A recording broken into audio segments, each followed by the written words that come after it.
Ganap tayo. Ayan, happy Friday. Siguro kung mga 7 a.m. to. Ayan, mag-walking ulit kami ni Bash. Sabi ko kay Bash, set up niya yung camera. Tapos bigla siyang bumalik sa bahay. Ayan, para daw, kunyari talagang naglalakad kami. Pero ayan, hindi niya alam. Hanggang umpisa, binidyohan ko. O, diba, ang kulit. Tapos ayan, bibili lang din pala kami dyan ng ulam. Dahil Friday ngayon tayo ay mag-mumunggo. Ayan. Bumili nga rin pala kami dito ng Gigi Galunggong. Para may partner yung munggo, 'di ba? Masarap pag may prito. Tapos yan, bumili na rin kami dito ng gulay, ampalaya, dahon ng ampalaya, talong. Ayan. At tapos, gusto ko yung munggo, may paa ng manok. Talaga naghanap kami ni Bash dyan. Buti na lang meron dito sa kabilang tindahan ng talipapa. Ayan, bumili lang kami dyan ng 10 piraso. Tapos nilakad na lang namin papunta doon sa bilihan ng pandesal. Ayan, bumili lang kami dyan ng 20 pesos kasi dalawa lang naman kami. Tapos magtitimpla na lang kami dyan ng Milo at saka ng kape. At ayan, bumili nga pala si Bash ng bigas. Tigi 1 kilo lang binibili niya kasi hindi naman ako nagra-rice, siya lang. At yan, pag-uwi namin, tinimpla ko na nga pala dyan yung Milo at saka kape. Favorite iba siyang kopi ko. Ewan ko ba, ako din naman, para kasing lasa-lasa niyan, tas ang tamis. Pero hindi ako minom ng kape. Tapos yan, nagluto rin pala si Bash ng etlog. Pagkatapos namin mag-almusal, pinakuluan ko na nga pala yung munggo. Sinabay ko na dyan yung paa ng manok para malasa. Tapos, nang malambot na, ginisa ko lang yung sibuyas tsaka yung kamatis. Tapos, ayan, nilagay ko na rin yung pinagkuluan. At ito nga pala, sabaw to ng hinaghugasan ng sinaing para malasa talaga siya. At nung kumulo na, ayan, nilagay ko na rin yung mga gulay. Pinagsabay-sabay ko na para talagang malasa siya. Dahil ampalaya, tapos dahon ng ampalaya, ay, ampakla talaga. Char. Tapos ito nga lang pala nilalagay ko pag nagmumunggo ako, kalahati na nor cubes pork. Tapos minsan, tinitimplahan ko na lang ng patty. Tapos ayan, ang pinakahuli, syempre hindi mawawala ang chicharon. Yan talaga yung nagpapaalat kasi. Tapos ayan, sabi ko kay Bash, bigyan niya si nanay ng munggo.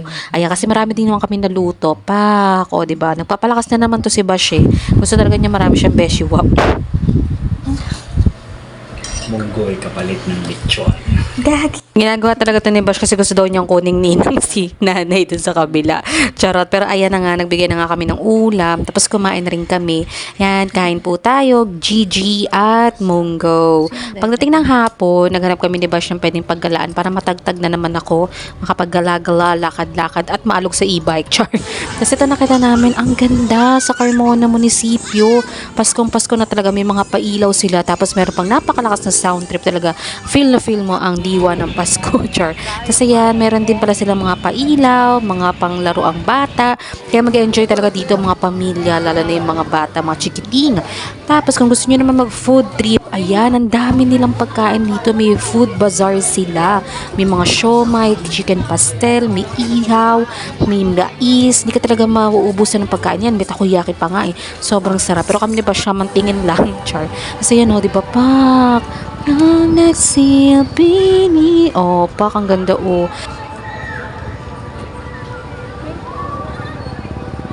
Sobrang kaming na-amaze dito ni Bash kasi may mga life size pa na mga Christmas lights. Sobrang ganda talaga pinag-effortan. Grabe. Kasi yan, ang dami din palang tao ngayon kasi Friday. Kaya everyday silang bukas, alam ko hanggang Pasko. Pero mas maganda talaga pumunta dito ng gabi kasi syempre bukas yung mga Christmas lights. Tapos ang dami pa talagang pagkain. O, di ba, Pak? Tara mo si Kuya dyan, no? Char. Talagang susunod pa siya. Pero eto, ayan, shoutout nga pala kay Gov. Char. Ano ba yan? Feeling close, Ninong.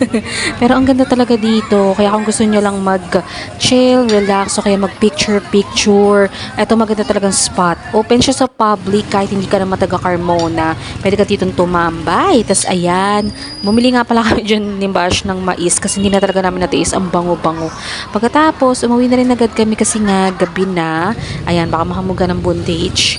Pero eto, ayan, sana naman natagtag na ako. Charon. Pero yan lang, bye-bye.